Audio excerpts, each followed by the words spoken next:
Feliz Día de las Madres a cada uno de ustedes. Bueno, si abren sus Biblias, por favor, abren al libro de Hechos, capítulo 17. Vamos a dar un poco de repaso de lo que estuvimos hablando la semana pasada y tratar de entrar a materia nueva.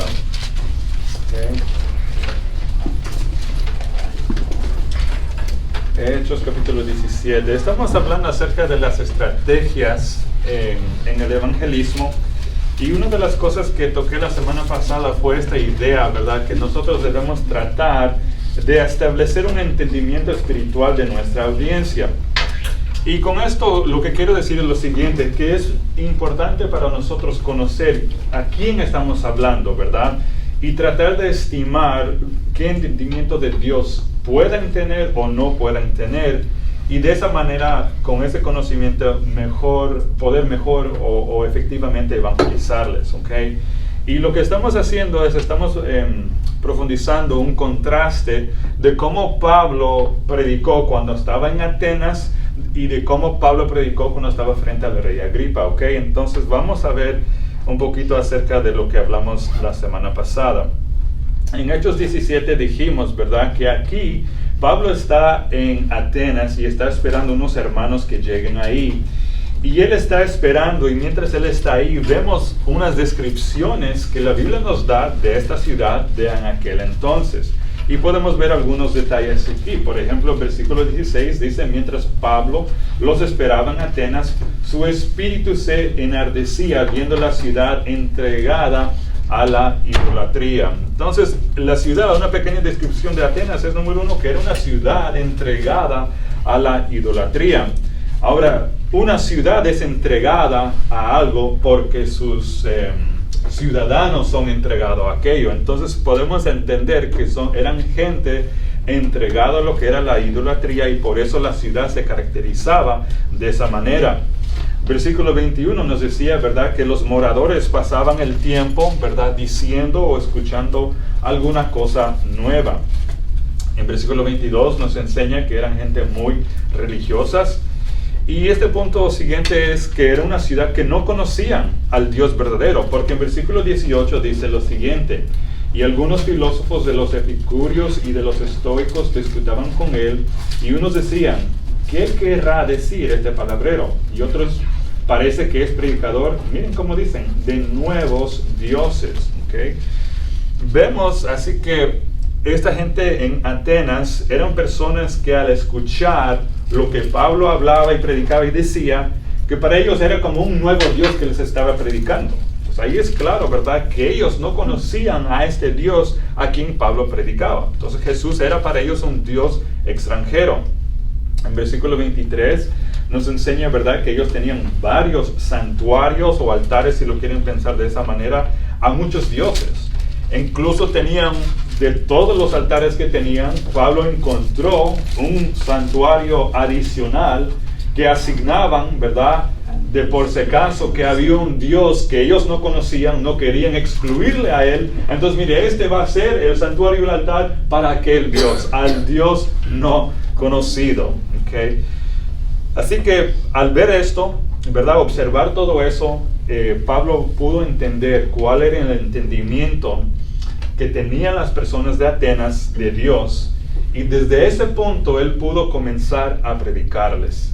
Y creo que fue una predicación efectiva, ¿verdad?, porque él igualaba la predicación, por decirlo de esa manera, al entendimiento, al conocimiento de Dios que ellos tenían. Y vamos a ver un poquito de lo que él predicó a los moradores de Atenas. Ahí en versículo 24, Pablo empieza a anunciarles, ¿verdad?, el Dios verdadero. Dice: el Dios que hizo el mundo y todas las cosas que en él hay, siendo Señor del cielo y de la tierra, no habita en templos hechos por manos humanas. Entonces noten que Pablo, al comenzar a predicarles, les predica de Dios como creador. ¿Okay? Eso es un conocimiento que todos tenemos. Algunos lo pueden negar, algunos quieren apagar ese entendimiento que tienen, pero Dios ha dado a cada uno de nosotros un entendimiento que hay un creador Dios. Y Pablo ahí les predica, porque ellos no conocen al Dios verdadero, y eso es un gran contraste que vamos a ver cuando él predica al rey Agripa. ¿Okay? En segundo punto, Pablo empieza a exaltar, a magnificar a Dios como el ser todopoderoso y que ese Dios no es dependiente del hombre. Versículo 25, dice Pablo de este Dios, ni es honrado por manos de hombres, como si necesitase de algo, pues Él es quien da a todos vida y aliento y todas las cosas. Otra cosa que Pablo saca a la luz, ¿verdad?, es la autoridad de Dios, en declarando que Él como creador, ¿verdad?, es quien da vida y aliento a todas las cosas. Versículo 27, esto me parece muy importante y muy interesante. Sigue, ¿verdad?, ahí la predicación de Pablo y llega al versículo 27, dice, para que busquen a Dios si en alguna manera palpando pueden hallarle, aunque ciertamente no está lejos de cada uno de nosotros. Después de un tiempo de predicar y presentar a este Dios creador, a presentar la autoridad de quien Dios es, Pablo demuestra, ¿verdad?, que el ser humano debe buscar a Dios y que ese Dios, aunque ellos no le conocieron, era un Dios que no estaba lejos, que no estaba fuera del alcance de ellos. ¿Okay? Versículo 28, Pablo sigue diciendo y demuestra que el ser humano es dependiente de Dios, porque dice, porque en Él vivimos y nos movemos y somos, ¿verdad? Siguiente versículo 29, señala Pablo algo muy importante. Dice, siendo pues linaje de Dios, no debemos pensar que la divinidad sea semejante a oro, o plata, o piedra, escultura de arte y de imaginación de hombres. Esto es importante porque Pablo está señalando el error de pensar que el Dios de los cielos, que el Dios creador puede ser hecho semejante a algo que se hace con las manos humanas. Porque se recuerda en versículo 23, ellos habían hecho un santuario, un altar a ese Dios quienes ellos no habían conocido. Y Pablo les habla diciendo, no debemos pensar que la divinidad, que ese ser santo, que ese ser divino pueda ser semejante a algo que uno se hace con las manos, sea una escultura de oro, de plata, de bronce, de piedra o alguna escultura de arte, que no debemos pensar de esa manera. Sigamos. Declara en versículo número 30, ¿verdad?, que Dios, aunque ellos estuviesen en esa ignorancia, y Pablo, pues conocedor de la verdad, se da cuenta que ellos están en el error, estar en la ignorancia espiritual de quién ese Dios verdadero es, y él declara que Dios puede pasar por alto el tiempo de ignorancia, pero con una condición, que ese Dios manda que todos, en todo lugar, se deben arrepentir. Eso es lo que dice el versículo 30. Pero Dios, habiendo pasado por alto los tiempos de esta ignorancia, ahora manda a todos los hombres, en todo lugar, que se arrepientan. Amén. ¿Okay? En versículo 31, Pablo en su predicación declara que ellos, personalmente son responsables y van a tener que rendir cuentas a Dios porque Él es juez. 31 dice, por cuanto ha establecido un día en el cual juzgará al mundo con justicia. Además de ser Dios creador, Pablo dice, Él es Dios juez. El versículo 32. Declara Pablo que Dios juzgará por medio de Jesús y que Jesús es quien Dios levantó de los muertos. Dice, pero cuando oyeron lo de la resurrección y de los muertos, unos se burlaban y otros decían, ya te oiremos acerca de esto otra vez. Perdón, voy a terminar del versículo 31. Dice, porque por aquel varón a quien designó, dando fe a todos con haberle levantado de los muertos. Entonces, en resumen, hermanos, Pablo, ¿verdad?, estamos viendo cómo él llega a observar, ¿cómo es la palabra? Acertar cuál es el entendimiento de las personas en Atenas. Y era claro a él, estando en esa ciudad, que era una ciudad cuyos moradores eran entregados a la idolatría, personas que no conocían al Dios verdadero, porque cuando él les predicaba de Jesús, parecía un nuevo Dios para ellos. Entonces todas esas cosas ayudaban que él se dé cuenta, esta gente no conoce al Dios verdadero.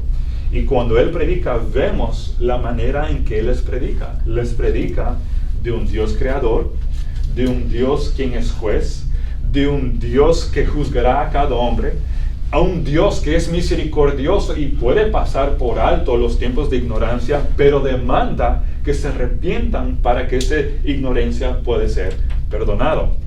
Ahora, eso fue como Pablo predicó en Atenas, y el contraste que quiero hacer para poder profundizar este tema de establecer el entendimiento espiritual de la audiencia es ir a Hechos 26, y que por favor me acompañen ahí un momento. ¿Hay alguna pregunta o comentario hasta el momento de Pablo predicando en Atenas? Sí. Haciendo una conexión ahorita con lo de Apocalipsis, me llamó la atención el versículo 26 donde dice, y los límites de su habitación. Y luego dice el 31 que por cuanto ha establecido un día en el cual juzgará al mundo con justicia. Se me venía como la carrera para ir ¿cómo se llama? A poblar otros planetas. Y que pareciera ser que lo van a hacer. Pero Dios viene a juzgar este mundo. Si estuvieran allá, esto no se va a poder, hermano. Porque solo aquí, Él ha limitado, eso yo no lo había visto. Usted dice, y los límites de su habitación en esta tierra. Por eso no hay extraterrestres. ¿Cuál verso es ese? Es el 26 al final que dice, y les ha prefijado el orden de los tiempos y los límites de su habitación. Entonces, la gente siempre se maravilla que hay extraterrestres, que hay esto, que vamos a poder... Pero aquí, hermano, si él viene a este mundo, y si hubieran otros en Marte, entonces, ¿qué va a pasar? ¿Me entiendes? No hay... primera vez que lo veo ahorita. ¿Sí? Eso sí es un lindo detalle, ¿verdad? Y los límites de su habitación. De su habitación en el planeta Tierra. Así es. ¿Otro comentario? ¿Pregunta? Hermano, ¿no? Se quedó, estaba con ganas de como levantar las manos. Sí, hermano. No, una pregunta, ¿y no sería posible que también juzgara a los de Marte? Bueno, mire, no vamos a especular, ¿verdad? Hasta el momento, según el entendimiento que yo tengo, no hay seres vivientes en otro lugar además de la Tierra. Mi criterio es esto, he pensado también en eso, digo, pero digamos, entretengamos la idea que hay otros seres vivientes en otros lugares, pero Jesucristo sabemos, y es claro, la Biblia dice, vino a qué lugar, a esta tierra, se hizo ser humano, no ser extraterrestre, ¿verdad? Entonces todas esas cosas pequeñas para mí me hace así enfocarme en, los seres humanos están en la tierra, en el planeta Tierra. Jesucristo vino, se hizo semejante a nosotros, murió por nosotros, y está enfocado en la raza humana. Amén. No creo que existen seres extraterrestres, hermano. Que ya existe el plan que se cree que para el 2050 ya van a poder llevar a una embarazada a que tenga un hijo en la Estación Espacial Internacional. O sea, el primer ser humano que nazca afuera de la atmósfera, ¿no? Pero ya para ese tiempo ya ha venido el Señor. No va a llegar. Bueno, ya. Si no ha venido, ya no vamos a estar nosotros. Ya no vamos a estar nosotros. Vamos a ver. El ser humano siempre buscando. Sí, verdad. Interesante. Algo más. Amarse a sí mismo. Sí. Bueno, continuemos, hermanos, en Hechos 26. Okay, voy a dar un poquito de contexto de lo que está sucediendo para entender lo que vamos a leer en Hechos 26. En Hechos 21, del 28 al 29, Pablo está siendo acusado, ¿verdad?, por los judíos, prácticamente por su doctrina y por supuestamente profanar el templo en meter a gentiles ahí. En Hechos 23 y 25, enseña que Pablo estaba siendo acusado también por causa de la esperanza y de la resurrección de los muertos, que Pablo declaraba que era por medio de Jesús. Y eso es un tema que los judíos no aceptaban. ¿Okay? Ahora, algo que quiero decir antes de entrar a los detalles. Recordemos que Pablo es tomado en custodia romana. Porque lo que pasaba, ¿verdad? Si recuerdan, lo que sucedió es que Pablo entró al templo y se hizo un alboroto de los judíos que estaban ahí. Y se juntó la multitud, le estaban empezando a pegar, dando golpes, y estaban a punto de querer matarle. Y tuvo que intervenir, ¿verdad?, los romanos. Y los romanos le toman en custodia, los soldados romanos. Ahora, Pablo aquí va a dar su defensa ante el rey Agripa. Esa es la acusación que él tiene. Pero lo que quiero que recordemos es que él está en custodia romano, siendo acusado con asuntos judíos. Eso es muy importante. Si quiere, veamos unos versículos. Hechos 25 un momento y leamos versículo 19. Digamos desde desde el 18, ¿okay? 25-18. Y estando presentes los acusadores, ningún cargo presentaron de los que yo sospechaba, sino que tenían contra él, escuchen lo que dice ciertas cuestiones acerca de su religión y de un cierto Jesús ya muerto el que Pablo afirmaba estar vivo. Okay, regresamos a Hechos 23. Hechos 23 para atrás. Y leamos versículos 28 y 29. Bueno, desde el 27. A este hombre, aprendido por los judíos y que iban ellos a matar, lo libré yo acudiendo con la tropa, habiendo sabido que era ciudadano romano. Y queriendo saber la causa por qué le acusaban, le llevé al concilio de ellos. Y hallé que le acusaban por cuestiones de la ley de ellos, pero que ningún delito tenía digno de muerte o de prisión. Okay, podemos darnos cuenta entonces ahora que Pablo está en custodia romano, pero las acusaciones que están contra él tienen que ver con asuntos, temas judíos, y eso es muy importante para lo que vamos a hablar. Ahora entremos al siguiente tema. Ok, versículo número 1 de Hechos 26. Entonces Agripa dijo a Pablo: se te permite hablar por ti mismo. Pablo entonces, extendiendo la mano, comenzó así su defensa. Pablo en versículo 1 está comenzando su defensa. Leamos unos versículos aquí. Me tengo por dichoso, oh rey Agripa, de que haya de defenderme hoy delante de ti de todas las cosas de que soy acusado por los judíos. Mayormente porque tú conoces todas las costumbres y cuestiones que hay entre los judíos, por lo cual te ruego que me oigas con paciencia. Versículo número 2, Pablo, esto es bonito, porque Pablo se consideraba dichoso por tener que defenderse específicamente ante este rey Agripa. Pablo estaba contento, ¿verdad?, de tener una oportunidad más para defenderse, para explicar el por qué él estaba siendo acusado. Él estaba contento, si lo podemos decir de esa manera, de poder dar su testimonio una vez más. Era una oportunidad que se le estaba dando a Pablo y él se consideraba dichoso, como dice ahí versículo número 2. En versículo 2 al 3, él añade diciendo que se consideraba mayormente dichoso porque iba a dar su defensa ante el rey Agripa, sabiendo que él conoce todas las costumbres y cuestiones que hay entre los judíos. Eso es versículo 2 y 3. Mira ahí, en versículo 2, Pablo dice, me tengo por dichoso, porque iba a dar una defensa. Versículo 3, él dice, mayormente, o sea, mayormente se considera dichoso porque tú conoces las costumbres y cuestiones que hay entre los judíos. Entonces Pablo por eso, ¿verdad?, él pide un poquito de paciencia porque se iba a dar el tiempo para poder desarrollar su defensa.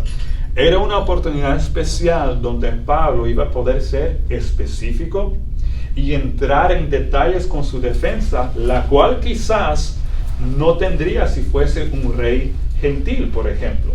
¿Okay? Este rey era un rey, vamos a hablar de eso, déjame no adelantarme. Así que Pablo lo consideró maravilloso que iba a poder dar su defensa usando particularidades relacionadas a asuntos judíos. Ahora, el contraste es el siguiente, y es aquí donde he querido llegar. En Atenas, como la audiencia de Pablo eran personas que no tenían un conocimiento o entendimiento de Dios, su predicación fue de hablarles de Dios como creador, de Dios como un ser que tiene autoridad, de cómo Dios es un juez, de cómo Él demanda, ¿verdad?, que todas las personas se puedan arrepentir, de que nosotros somos responsables y le rendiremos cuentas a Jesús y que Jesús es quien resucitó de entre los muertos. Pero aquí, delante del rey Agripa, la audiencia de Pablo, ¿verdad?, era alguien que conocía y estaba familiarizado con el Dios de los judíos y también de las particularidades de los judíos. ¿Okay? Yo quiero que usted pueda enfocarse en eso, como él dice del rey, mayormente porque tú, versículo 3, conoces todas las costumbres y cuestiones que hay entre los judíos. Es más, si saltamos al versículo, en versículo número 27, Miren lo que dice el versículo 27. Más adelante, allá en su predicación, Pablo le pregunta al rey, ¿crees, oh rey Agripa, a los profetas? Yo sé que crees. Entonces, además de conocer, ¿verdad?, las costumbres, las cuestiones judías, era alguien, el rey Agripa, que tenía cierto conocimiento, creencia en los profetas del Antiguo Testamento. Okay, esto es muy interesante. Ok, así que el rey Agripa, ¿verdad?, vemos que Pablo le predica de una manera distinta a los moradores, de los que moraban en Atenas. Y Pablo aquí, vamos a ver un poquito de su predicación. Pablo, cuando predica al rey Agripa, él le habla, por ejemplo, en versículo 6. Y ahora, por la esperanza de la promesa que hizo Dios a nuestros padres, soy llamado a juicio. En la predicación, Pablo le habla al rey Agripa, conociendo que él sabe de las cuestiones y asuntos judíos. Él les empieza a hablar. Mire, yo estoy siendo juzgado por la promesa de Dios que Dios ha hecho al pueblo judío. Versículo 8 y 23. Dice Pablo en su predicación que él está siendo juzgado por la esperanza de la resurrección, de que Cristo fue crucificado y de su resurrección de entre los muertos. Okay, versículo 8. Que se juzga entre vosotros cosa increíble que Dios resucite a los muertos. Y versículo 23, que Cristo había de padecer y ser el primero de la resurrección de los muertos para anunciar luz al pueblo y a los gentiles. También sigue desarrollando su predicación y empieza también un poquito a dar un poco de su fondo, de su testimonio de cómo él era. Y dice, habla Pablo de su desdén inicial que tenía por Jesús de Nazaret, porque en versículo 9 dice, yo ciertamente había creído mi deber hacer muchas cosas contra el nombre de Jesús de Nazaret. Y esto es nada más una pista a cómo Pablo se consideraba. Él dice aquí, yo ciertamente, él tenía la creencia que era su deber, ahí dice, hacer muchas cosas contra el nombre de Jesús de Nazaret. Y creo que tocamos esto un poquito la semana pasada, ¿verdad? Que hay personas en su ignorancia, ¿verdad? Hasta incluso piensan que están haciendo la obra de Dios en perseguir a los cristianos o ir en contra a lo que es el cristianismo. Ok, seguimos. Pablo habla en versículos 10 al 11 diciendo acerca de su celo por la pureza de la religión judía. Leamos 10 y 11. Y la cual también hice en Jerusalén. Yo encerré en cárceles a muchos de los santos, habiendo recibido poderes de los principales sacerdotes. Y cuando los mataron, yo di mi voto.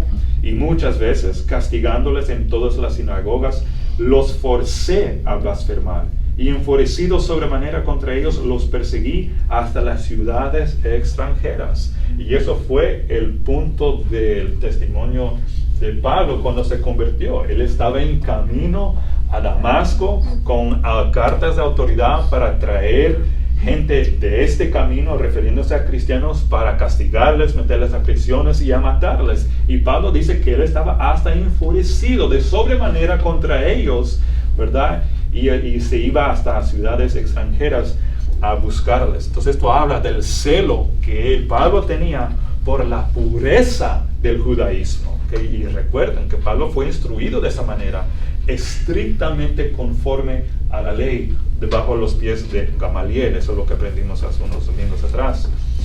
Pero después vemos, ¿verdad?, que después de hablar las razones por qué él es acusado, entrando en detalles judaicas, ¿verdad?, de la esperanza, de la promesa de Dios que ha hecho el pueblo judío y todo eso, él comienza en versículos 12 al 15 a dar su testimonio de cómo se convirtió al cristianismo. Dice el versículo 12, ocupado en esto, iba yo a Damasco con poderes y en comisión de los principales sacerdotes, cuando a mediodía, oh rey, y yendo por el camino, vi una luz del cielo que sobrepasaba el resplandor del sol, la cual me rodeó a mí y a los que iban conmigo. Y habiendo caído todos nosotros en tierra, oí una voz que me hablaba y decía en lengua hebrea, Saulo, Saulo, ¿por qué me persigues?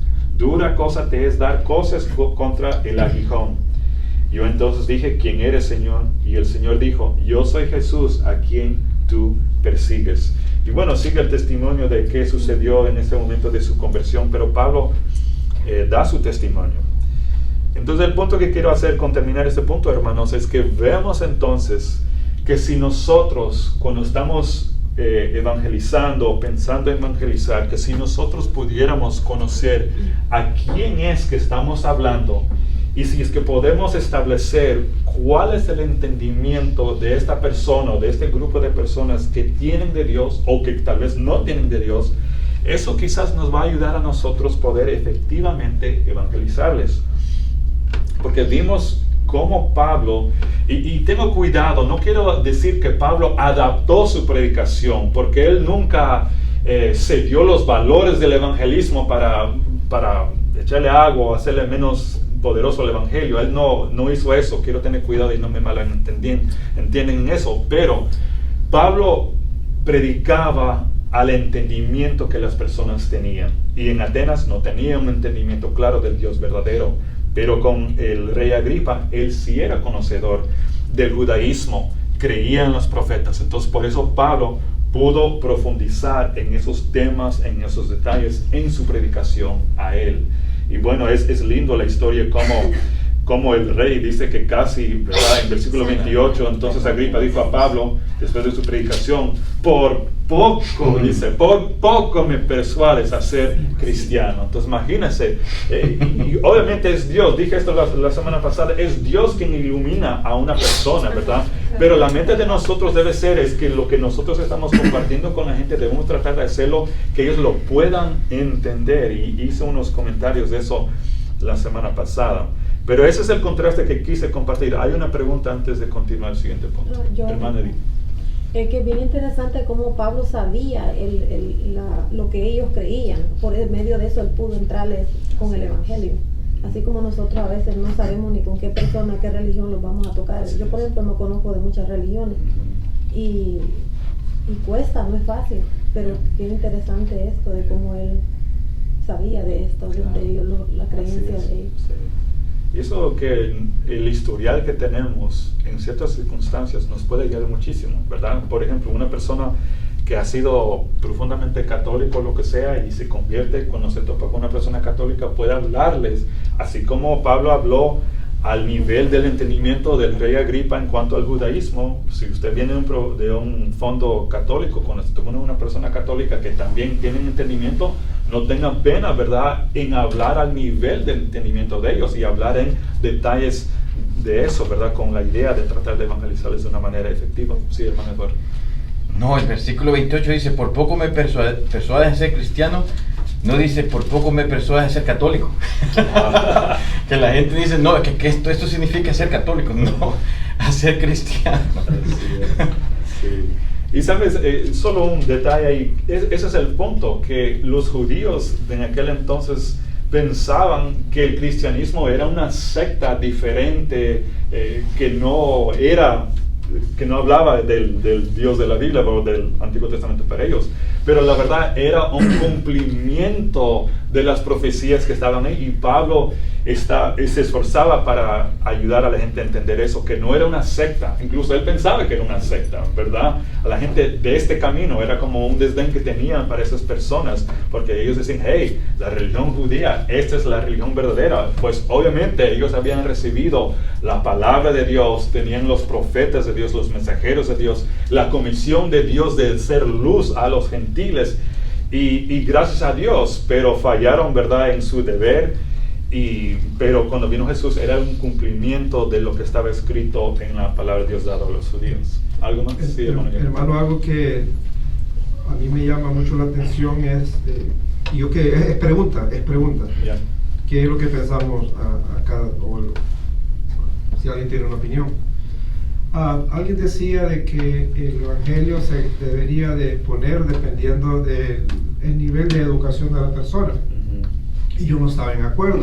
Pecadores, no importa tu conocimiento, tu income, ni lo que tú eres un pecador. Sí. Decía la persona, a una persona que tiene bastante conocimiento didáctico, y decía, no puedes decirle que es un pecador, puedes decirle que no llega a los estándares de Dios. Yo le digo, no.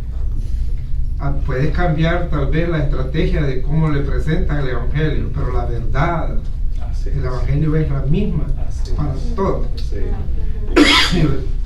No es que se queda corto, no, es que no hay ni uno justo. Así es, amén. Así es. Un comentario acerca de lo que dice hermano Enoch. Sí, hermano. Por ejemplo, yo tengo mi padre para que él, en la forma que él lo ve, porque ellos pues, no son estudiados y no saben de la Biblia casi nada, como yo los pies de Dios, fue el pastor agarró como muñequitos, como los niños. Y como dice él, como la etapa de la educación que tienen, porque básicamente no saben, no conocen. Entonces este pastor agarró como muñequitos de dados, que eran muñequitos grandes de Jesús, y empezó a explicarle la historia desde Adán por un niño. Y mi papá de 87 años. Y ahí mi papá dijo, esto nunca lo he visto, y fue cuando él aceptó. Entonces fue la forma que ellos usaron para enseñar a estos ancianos en el cantón donde yo vivo. Entonces son cosas que a veces por la ignorancia de ellos, que crecen en una religión como en una tradición, se puede decir así, por mi abuelita que era católica, hacían rezos, que no iban a la iglesia, pero se creen en esa tradición de antes. Mi papá creía que existía un Dios, pero él no sabía quién era ese Dios. Y mi papá siempre oraba por ese Dios que ha creado los cielos, gracias por mis vacas que me ha dado, por mis cositas que me ha dado, pero hasta ahí. Mi papá no sabía que el Señor Jesucristo había venido a la tierra. Mi papá no sabía que había sido crucificado en esa cruz. Él dice que nunca había escuchado eso. Entonces fue interesante cómo este pastor, con este montón de ancianos que no fueron educados en el tiempo de antes, pudo formarle en una pizarra y con muñequitos decirle la creación de Dios y cómo fue Jesús, cómo murió. A veces eso ayuda bastante. Así es. Y sí, es incluso lo que me estaba recordando y mencioné esto la vez pasada, ¿verdad? Cuando Felipe se junta al carro del eunuco, el eunuco estaba leyendo y dice, acudiendo Felipe, le oyó que leía al profeta Isaías y dijo, ¿entiendes lo que lees? Él dijo, ¿cómo podré si alguno no me enseñare?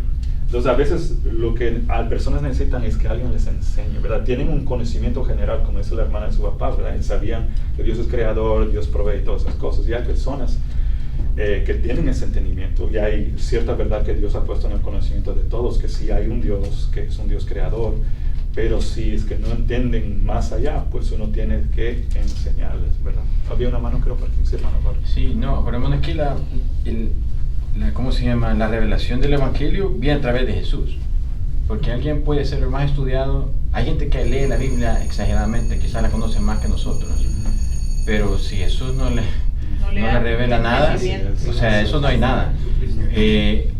Nosotros tuvimos una experiencia cuando mi papá estaba vivo todavía, estábamos leyendo Juan y en el grupo había personas que no conocían y simplemente leyendo la Biblia y llegamos al punto donde decía que Jesús se bautizó y una persona dijo, si Jesús se bautizó, ¿por qué no yo?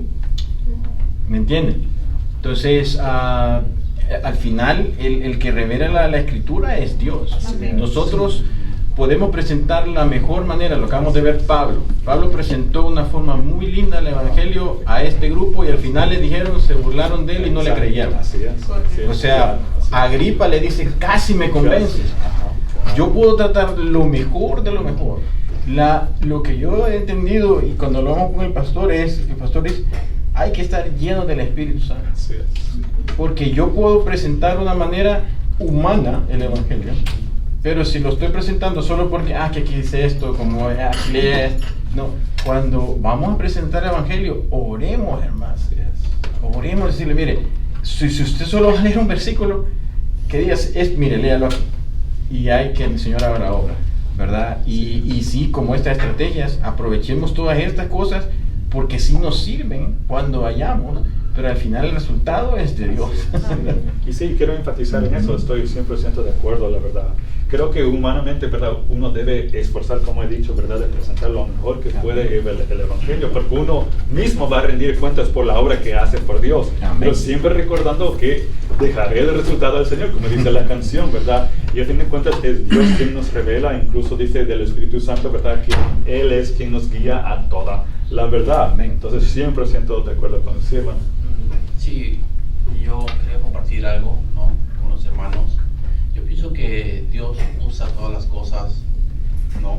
A favor nuestro para presentar su Evangelio, porque si nosotros vemos que estudiamos la Biblia, la vemos del inicio hasta el final, Dios usa personas que hubieron quienes se prepararon y estudiaron, por decir, para hacer lo de Moisés. Moisés ni siquiera sabía que iba a ir a estudiar a Egipto. Y si él no hubiera quizás hecho esa clase de estudio, Dios hubiera permitido que él pasara por ahí para que aprendiera todo, ¿cómo él podría ir a hablar con el faraón del conocimiento que tenía? A José le sucedió lo mismo, a Daniel lo mismo, a Pablo también le sucede lo mismo. Fueron gente que Dios permitió que se prepararan, porque también tenemos otros ejemplos, como rey Saúl, como David. No se hablan de, si tú lees la historia de cada uno de ellos, no hablan de educación o que fueron educados, pero Dios en la Biblia, cuando habla de estos hombres como Moisés, de Pablo, de José, dice, y fueron educados. O sea, Dios usa todo para el bien de todos nosotros. Sí, y eso es lo lindo, ¿verdad? Creo que hice un comentario en una de las enseñanzas tempranas, que si uno tiene maestría y título, pues amén, gloria a Dios, pero no es un requisito para evangelizar, porque vimos el ejemplo, ¿verdad? Que estos discípulos en una parte de Hechos decía que eran hombres de vulgo sin letras. Entonces tenemos esos ambos ejemplos, y gracias, hermano, por dar eso. Hombres estudiados, hombres no estudiados, pero es Dios quien se glorifica a través de los instrumentos que él utiliza. Sí, Sí, hermano.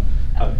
Sí, como él mencionaba, pienso en Daniel y Sadrach, dice de que ellos fueron entrenados en toda la lengua caldea y fueron entrenados en todo lo que era de Babilonia. Cualquiera pudo haber dicho, eso era totalmente para mí, y lo era, pero ellos fueron instruidos. Pero podemos ver, eran ejemplares en todo, a tal punto de que Nabucodonosor llegó a hacer el edicto que no había otro Dios como el Dios de los hebreos. Y gloria a Dios, ¿verdad? Porque Dios los usó para enaltecer su nombre. Pero ellos fueron entrenados en toda la lengua de los caldeos y en todo lo que era de eso. Claro, amén. Sí. Hermano, creo. Sí, yo siempre he tenido una teoría y me la acaba de recordar el hermano Espino. Es que el Nuevo Testamento fue escrito más que todo por Pablo. Toda la doctrina, digamos, de la Biblia, Pablo fue el que era el más estudiado. Entonces, a veces uno dice, no, es que el Señor me va... Uno tiene que esforzarse porque al final... Yo siempre he tenido esa parte, como dice el hermano, mire, yo siempre decía Pablo es el que escribió más el Nuevo Testamento, la máxima doctrina, y era según la Biblia, era el más estudiado. Entonces, definitivamente nosotros debemos de ser llamados a estudiar, a no decir, no, es que el Señor va a hablar por mí, no. El cristiano debe buscar preparación, especialmente en la Escritura. Una mano, creo que No, sí. hermano, y cuando uno sale a evangelizar es como una guerra porque uno va contra el enemigo y uno no sabe, como un militar se prepara antes de ir a la batalla. Entonces uno no sabe cuándo va a tocar una puerta, con quién le va a tocar. Entonces uno tiene que ir bien preparado con la dirección de Dios y el Espíritu Santo para eso. Sí, 100% de acuerdo, la verdad, que Dios nos ayude, ¿verdad?, a ser llenos de su Santo Espíritu. Hermanos, si no hay nada más, vamos a orar y ser despedidos.